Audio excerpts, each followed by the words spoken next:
the gifted and talented recruitment specialist of South Carolina, and I'm here today to talk to you about recruiting your gifted children, of course.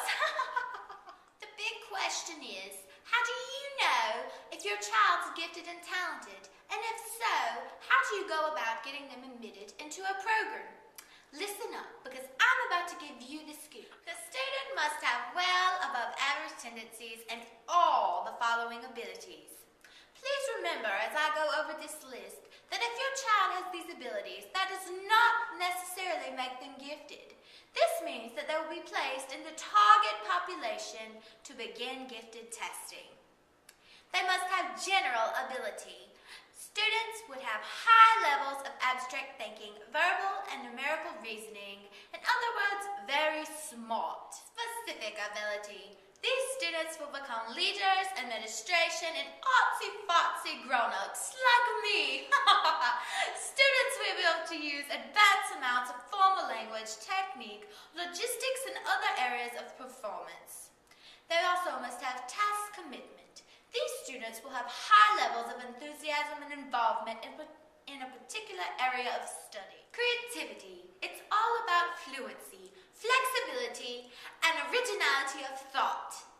If this sounds like your little darling, you just may be the lucky parent of a gifted child. Think your child needs better nurturing with their giftedness? Think your child could excel way beyond the level of a normal classroom? Listen to my instruction, and your child can be on his or her way to knowledge enrichment. Oh, how lovely!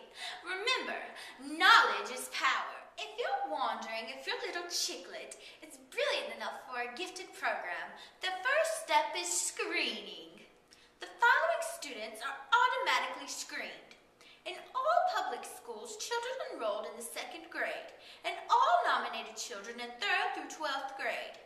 Nominations can come from administrators, parents, students, and teachers. This means you, as a parent, can nominate your child for screening.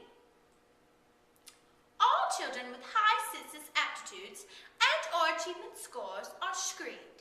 So what makes your child eligible for screening? Students must have a score at or above the 96th percentile on a national test of academic aptitude, or qualified in 2 out of the 3 dimensions. Dimension A, reasoning abilities.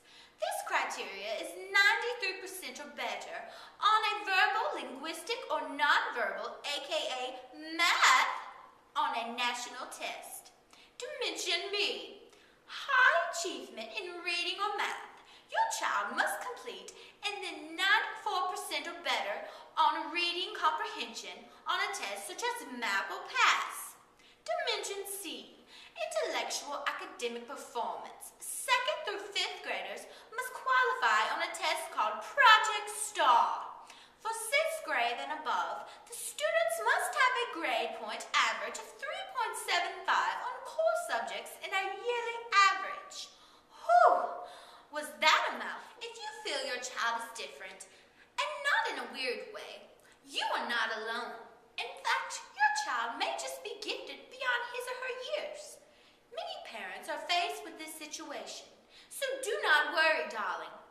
Our station, Gate, asks parents with gifted and talented children to write us, sharing their experiences with their GT children. Teresa writes, my older daughter was an early reader and has always been socially asynchronous.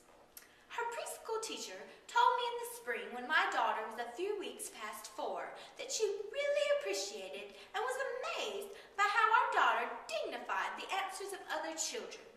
My daughter would listen to others and then generously referencing the answer of another child.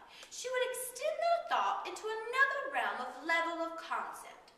Her tone was never a put-down, but rather a notion that the other child would continue his or her thought in their own manner, if had more time or more words. My daughter is now 22. She finished a double major in French and English and is now at graduate school in an ELL program. She tutors at Hamrick High School in all content was riding in the back seat of our car and talking about doing math. She loves to do first-grade math sheets. At one point, I said something like, "Yes, math is good for you." She abruptly replied, "No, Mom. Proteins, complex carbohydrates, calcium in any form. These are good for us." How we got from math to food, your guess is mine. But I couldn't help but laugh. Aren't they darling?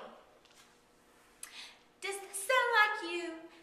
Do these sound like your crumpets of joy? If so, you have a gifted child, or you may have something else. But we will find out.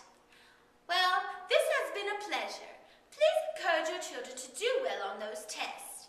It could mean such a bright future for you and your family, especially if you want your kiddies to support you the rest of your life. They will be able to afford an amazing retirement home for you. Thanks so much, David and Gladys, for inviting me to speak today. It's been such a pleasure. If you have any questions, please email me at Brooke Hamrick, BROOKE